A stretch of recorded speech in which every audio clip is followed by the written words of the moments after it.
The morning Daniel Calloway walked into Hargrove Financial for the last time, he was wearing the same navy blue tie his daughter, Emma, had picked out for him at a discount store 3 years ago. She had held it up with both hands, her gap-toothed smile wider than her face, and said, "Daddy, this one makes you look like a hero." He had laughed and bought it without checking the price. He wore it every time he needed courage. That morning, he needed all of it. Daniel was 38 years old, a senior financial analyst at one of Chicago's most respected investment firms. He had spent 11 years climbing that company's ladder, surviving 3 recessions, 4 management changes, and 1 brutal divorce that had left him with an empty apartment, a mountain of legal fees, and full custody of a 6-year-old girl who still cried for her mother every Tuesday night. That was 3 years ago. Emma was 9 now, and Daniel had rebuilt everything around her. Not around the job, not around the promotions, not around the corner office he had almost reached. Around her. His routine was sacred. He dropped Emma at school every morning by 7:45. He was at his desk by 8:30. He left every day at not 5:30. Not 5:20, because the after-school program released kids at 5:45, and the drive across town took exactly 27 minutes when traffic cooperated. He had never missed a pickup. Not once, not in 3 years. His colleagues noticed. Of course they noticed. The whispers had started small, harmless observations that turned into quiet resentment as Daniel continued to produce the highest performing portfolio analyses in the department while somehow leaving before half. The office had finished their second cup of coffee. His numbers were clean. His clients were happy. But to Richard Moss, the newly appointed vice president of operations, Daniel's 5:15 departure was a personal insult. Richard Moss was 51 years old and had spent his entire adult life equating physical presence with dedication. He arrived at the office at 7 and left at 8. He ate lunch at his desk. He scheduled Sunday morning conference calls and considered it a badge of honor. He had been married twice and had children, somewhere who had grown up calling someone else Dad in the ways that mattered. Richard did not understand men like Daniel. And more importantly, Richard did not want to. The conflict had been building for 6 months, since Richard transferred from the New York branch and immediately began restructuring expectations, mandatory evening strategy sessions, weekend availability requirements, a new culture memo that used phrases like total commitment, and above and beyond so many times that Daniel had counted them once out of dark amusement. 14 times in 4 pages. Daniel had complied where he could. He took calls during Emma's bath time, sitting on the closed toilet lid, speaking in a low voice while she splashed and sang to herself. He reviewed documents after she fell asleep, sometimes until midnight, his eyes burning over spreadsheets, while the apartment was quiet except for the hum of the refrigerator. He restructured his lunch hour to attend morning briefings he had previously done remotely. He gave everything he could give without taking it from her, but he would not stay past 5:15. That line he would not cross. The final confrontation came on a Wednesday. Emma had a school concert that evening, her first one, 3rd grade winter performance. She had been practicing Jingle Bells on the recorder for 6 straight weeks and had made Daniel promise 3 separate times that he would be in the front row. She had drawn him a ticket on a piece of construction paper, purple crayon with his name spelled out in careful, blocky letters, DADDY. It was in his jacket pocket that morning. It had been there since Sunday.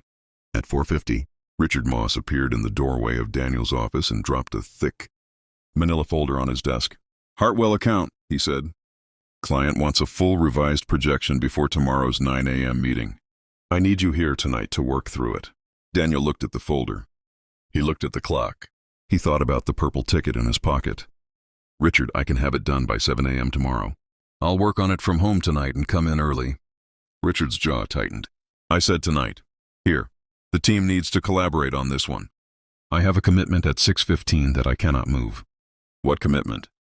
Daniel paused for exactly 1 second. "My daughter's school concert." The silence in that office lasted long enough to be its own answer. Richard Moss looked at Daniel, the way certain men look at other men who have made choices they cannot comprehend, with a mixture of contempt and something that might, in another life, have been envy.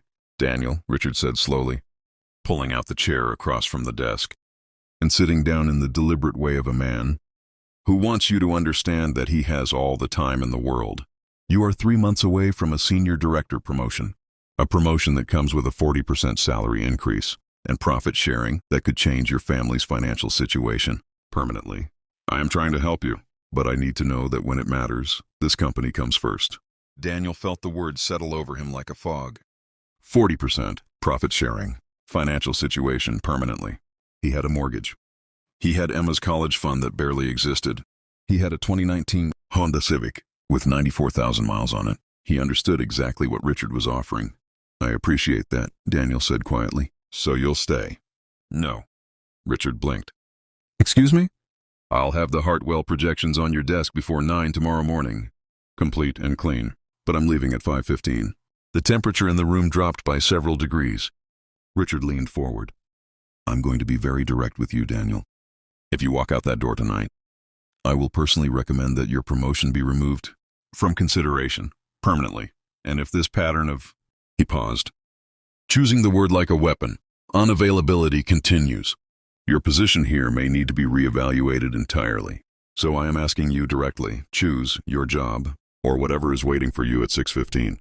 And here is where Daniel Calloway surprised himself, because he had expected to feel fear in that moment. He had expected the cold wave of financial panic. The calculator in his brain firing off numbers. Mortgage, groceries, Emma's school supplies, the dentist appointment next month. He had expected hesitation. He felt none of it. What he felt, with a clarity so sharp it almost made him smile, was certainty. The kind of certainty that only comes when a man has already, long before the moment arrives, decided who he is. He reached into his jacket pocket and placed the purple construction paper ticket on the desk between them. Richard looked down at it. DADDY in crooked crayon letters. She made that for me, Daniel said. She's been practicing for 6 weeks, and I promised her I would be in the front row. He stood up, straightened his tie, the navy one Emma had chosen, and picked up his bag. I'll have the Hartwell file done by 7 tomorrow morning. You have my word. But I will not be here tonight, Richard. And if that costs me the promotion, then it costs me the promotion. He walked to the door and stopped with his hand on the frame. He did not turn around when he said the next part, because some things do not require eye contact to be understood. She's only 9 once. I'll find another job. I can't find another chance to be her father. He left. Now, before we tell you what happened next, if this story is touching something in your heart right now, if you know someone who has ever had to choose between what the world calls success and what truly matters, please stay until the very end of this video.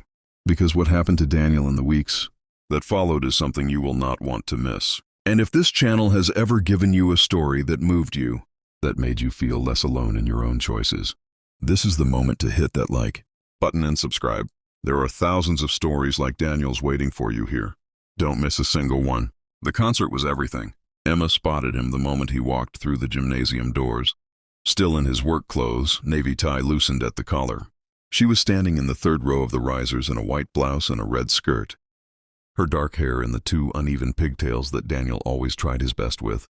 And when she saw him, her entire face became light, pure, uncomplicated, world-stopping light.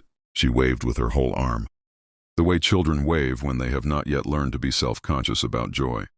He found the front row and sat down and did not check his phone once. She played Jingle Bells with 32 other third graders on plastic recorders, and it was objectively chaotic. And it was the most beautiful thing Daniel had heard in years. He was laid off 4 days later. Richard had moved quickly and without subtlety. Restructuring, the HR letter said. Position eliminated. 3 weeks severance. Standard language for a non-standard cruelty. Daniel sat with the letter at his kitchen table after Emma had gone to school and allowed himself exactly 30 minutes to feel the weight of it. The fear, the anger, the exhaustion of having done everything right and still arriving here. 30 minutes. Then he made a pot of coffee and opened his laptop. What followed was 6 weeks that tested him in ways the previous 3 years had not. He applied to 42 positions. He heard back from 11. He interviewed at 6. Emma never knew how close the edge was. He kept the pantry stocked. He kept the heat on. He kept the routine unbroken. Every morning, 7:45, school drop-off. Every afternoon, 5:45, pickup. Whatever else was falling apart, that remained.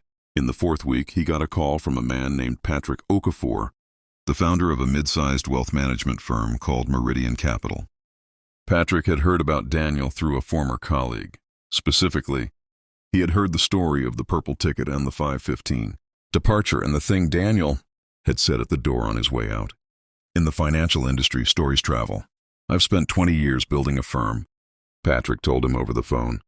And the hardest thing I've ever tried to do is build a culture where people are whole human beings and still exceptional at their work. I've failed at it more than I've succeeded. But when I heard about you, I thought, that's a man who understands something most people in this industry never learn. He paused. I'd like to meet. The offer that came out of that meeting was not just a job.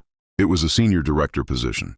The title, Richard had dangled as a threat, with a salary that exceeded what Hargrove had promised, a genuine flexible work structure built around output rather than hours, and a culture that Patrick described with quiet pride as a place where people go home. Daniel started on a Monday. He was at his desk by 8:30. He left at 5:15. Nobody said a word. He told Emma none of the hard details until she was older. For years, she only knew that Daddy had changed jobs and that the new place was better. It wasn't until she was 17, sitting with him at the kitchen table doing college application essays, that she asked him about it directly. A friend's parent had mentioned something. She wanted to know if it was true. He told her the whole story. The folder on the desk, Richard Moss, the choice, the purple ticket. Emma was quiet for a long time after he finished. She was nearly an adult by then, old enough to understand mortgages and severance packages and the kind of fear that lives in the space between a job offer and a grocery bill, old enough to feel the weight of what he had risked. Were you scared? She asked. Terrified, he said. Then why did you do it? Daniel looked at his daughter, this person he had raised alone. This whole and complicated and remarkable person who had learned to ride a bike in a parking lot and cried at every sad movie and once spent an entire Saturday making sandwiches for the people outside the train station because she had seen someone go hungry and could not stop thinking about it. He looked at her and thought about a gymnasium and a plastic recorder and a wave that used both arms. Because you were counting on me, he said. And there is no version of success that is worth anything if the person who needed you most learned that she didn't come first. Emma didn't say anything for a moment. Then she reached across the table and covered his hand with hers, a small, quiet gesture, the kind that carries more weight than any words. You were in the front row, she said softly. I was in the front row, he said. Outside, the Chicago winter pressed against the windows. Inside, the kitchen was warm. And Daniel Calloway, who had once stood in a doorway and chosen without hesitation, understood that some decisions do not just change a moment. They become the foundation everything else is built on. They become the story your daughter tells about who her father was. They become quietly and permanently the best thing you ever did. If Daniel's story stayed with you, if it reminded you of someone who chose what mattered over what was easy, share this video with them. Every like, every subscribe, every share tells us to keep finding these stories and bringing them to you. We'll see you in the next one.